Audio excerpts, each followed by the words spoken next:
Je me souviens encore de mes cartes Pokémon à l'école primaire. L'institutrice avait fait une boom, et dans la boom, elle avait mis la chanson Pokérap, celle qui liste tous les Pokémon. Donc du coup, tous les élèves se sont réunis autour du lecteur CD pour essayer de lister tous les Pokémon.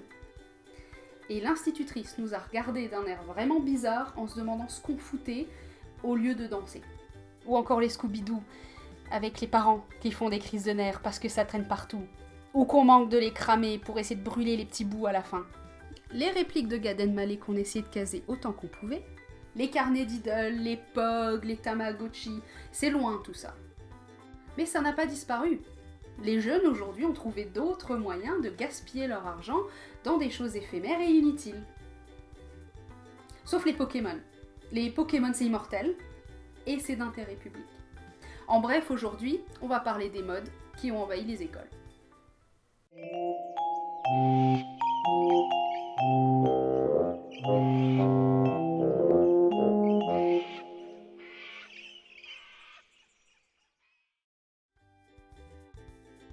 Le Charlie Charlie Challenge a pas vraiment pris en France. Mais quand j'ai commencé à enseigner en Écosse, c'était la dernière mode. J'en avais entendu parler dans mon école quand le concierge avait trouvé une bande de filles en train de faire le Charlie Charlie Challenge dans une cage d'escalier et il avait ouvert la porte et les avait effrayées. Elles se sont chopées la crise cardiaque de leur vie. Après ça, la CPE voulait utiliser les haut-parleurs pour murmurer « Charlie, Charlie » dans toute l'école. Elle l'a pas fait, parce qu'on a des adolescents très impressionnables dans les écoles. Et peut-être aussi pour pas avoir des appels des parents. Ça vient d'une vieille mode espagnole, appelée Juego de la Lapicera. Et au départ, ça sert à savoir qui c'est qui vous aime bien dans la classe. On doit avoir une feuille avec 4 sections, 2 sections oui, 2 sections non. On doit poser un crayon au milieu et un deuxième crayon par-dessus perpendiculaire. On pose des questions et selon où le crayon oscille, on a une réponse. Seulement, la version anglaise a connu une évolution un petit peu plus sinistre. D'après l'histoire admise dans les écoles où je suis allée, la légende raconte que ce rituel a été inventé pour contacter un esprit du nom de Charlie, qui est inoffensif et bienveillant. Mais en réalisant ce rituel, il est possible d'entrer en contact avec des démons prétendant être le dit Charlie. Pour éviter que ces démons ne vous attaquent et ne vous possèdent, il est impératif que tous les participants disent au revoir à Charlie avant de démonter les crayons et la feuille.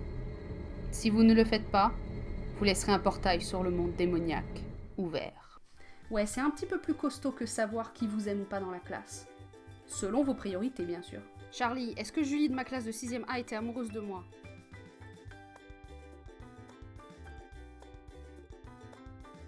Tu avais pas besoin d'être aussi précis, Charlie, putain. Mais ça ne s'arrête pas là.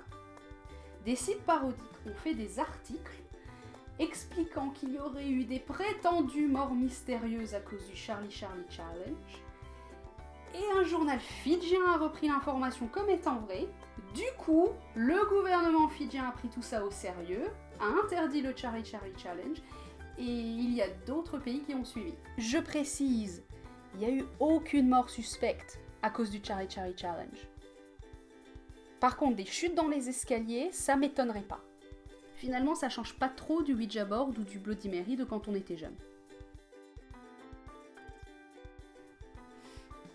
Dans le genre tendance qui vrille les nerfs et fait perdre du temps en cours, celle-là, elle a la palme. Le bottle flipping, c'est juste lancer une bouteille en la faisant faire un looping, en essayant de la faire retomber sur sa base, sur une table. Ça pose problème aux profs, dans le sens où on ne peut pas vraiment interdire aux élèves de boire en classe, ils en ont le droit, et le fait que ça requiert seulement une table, chose qu'on trouve partout dans une école. Personnellement, je dis aux élèves d'arrêter s'ils le font, et je les préviens que la prochaine fois, la bouteille se retrouve sur ma table. Du coup, ils font le choix entre faire l'intéressant et pouvoir boire en classe. La France a peur. Les incidents de couloir se multiplient, les élèves se retrouvent éborgnés, défigurés. Depuis mardi matin, les services hospitaliers sont débordés et les centres de traumatologie ont été fermés. Le président a déclaré l'état d'urgence. Le gouvernement vous recommande de ne pas sortir de chez vous et d'éviter tout contact avec les adolescents de 11 à 17 ans. J'exagère un tout petit peu. On ne sait pas trop d'où vient le dab. Son créateur doit certainement être en train de se cacher, désarmé de profs qui veulent lui faire regretter son invention. Quoi qu'il en soit, c'est ce geste généralement fait rapidement, en cas de victoire, ou juste pour s'amuser. C'est pas méchant comme tendance. Par contre, ça se répand très vite. Il y a plusieurs facteurs qui font que le dab, à l'école, c'est galère. Déjà, il faut un minimum de 3 mètres de diamètre autour de soi pour faire un dab sans éborgner quelqu'un. Or, dans une école, on n'a pas vraiment la place, ni dans les couloirs, ni dans les classes. Ensuite, il faut faire ce geste rapidement. Donc, on prend le risque de se blesser soi-même. Bah alors Benjamin, l'école m'a appelé et m'a dit que tu t'étais blessé, il s'est passé quoi? Tu as un mot? Blessé en faisant un dab. Mais c'est quoi cette merde? Tu peux pas te droguer comme tout le monde? Enfin, avec des sacs sur le dos, à moitié débraillé sur l'épaule comme ça. C'est un coup à se déplacer une vertèbre ce truc. Alors bon, quand il y en a un qui le fait, ça se transforme en jeu de la taupe. Un peu comme une allégorie du métier d'enseignant. Il me fait marrer celui-là.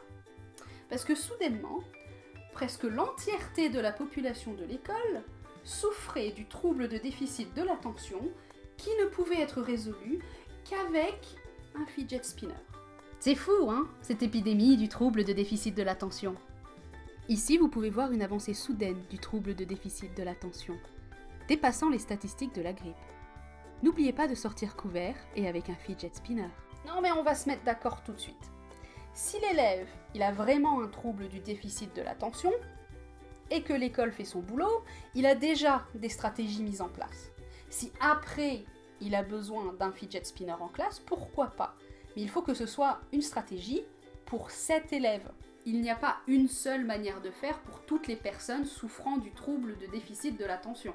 Par contre, prétendre souffrir d'un trouble pour apporter un jouet en classe et faire comme les copains, j'aime pas trop ça. Souvent, je trouve que les enfants ont du mal à faire la différence entre s'ennuyer et avoir un trouble médical. Se faire chier et vouloir s'occuper l'esprit et les mains, c'est pas une maladie, c'est normal. Mais il faut aussi apprendre à prendre sur soi et à contrôler son comportement en société. C'est aussi à ça que sert l'école. J'ai entendu certains profs me dire « Bon, si ça permet aux élèves d'être plus calmes et moins bruyants... » Mais les seules fois où j'ai autorisé les fidget spinners dans ma classe, ça s'est transformé en foire, avec les gamins qui s'alpaguaient d'un bout à l'autre de la salle, en mode « C'est moi qui ai le plus beau fidget spinner !» Du coup, le fidget spinner, c'est dans le sac. Mais la mode a commencé à retomber, j'ai l'impression. Des élèves m'ont même dit qu'ils avaient revendu leur fidget spinner à des élèves plus jeunes avec du profit. Ils sont doués pour ça. Je devrais peut-être leur demander des conseils en fait. Les modes en général sont inoffensifs. Ça fait perdre du temps, de l'argent, des fois ça agace. Et puis des fois on comprend pas trop ce qu'ils aiment les jeunes. Mais je pense que dans certaines tendances, on peut se retrouver. Ça ne veut pas dire que les jeunes sont cons, ça veut juste dire qu'ils se cherchent et qu'ils construisent leur culture tous ensemble. Moi par exemple, avec les gens de mon âge, je peux parler Yu-Gi-Oh, Pokémon, Dragon Ball Z, c'est un sujet culturel qu'on a en commun et ça permet aussi de se rappeler un petit peu de son enfance. Une culture, une tendance, une mode, c'est jamais mieux qu'une autre. C'est une question de goût et aussi de ce qu'on en fait. Le Charlie Charlie Challenge, tant que ça reste un jeu pour se faire peur, pourquoi pas? Le fidget spinner, tant que ça reste un jouet et un objet à collectionner, pourquoi pas? Dès que ça commence à exploiter la fragilité de certains jeunes pour faire des dégâts, comme Ask.fm qui peut se transformer en plateforme de harcèlement, ou le Blue Whale Challenge qui incite les jeunes à faire des défis très dangereux, c'est aller trop loin. En tant qu'éducateur, on doit être vigilant. Mais il faut aussi laisser les jeunes construire leur culture sans juger du haut de notre condescendance agiste. Et dans vos écoles, c'est quels modes qui sont apparus dans les couloirs ou dans vos classes? Je veux être le meilleur de tous les dresseurs, sans aucun répit, je relèverai les défis. Électro, top piqueur, leader, fer au 5, Suonita, Aqualita, Cattiva Illusion.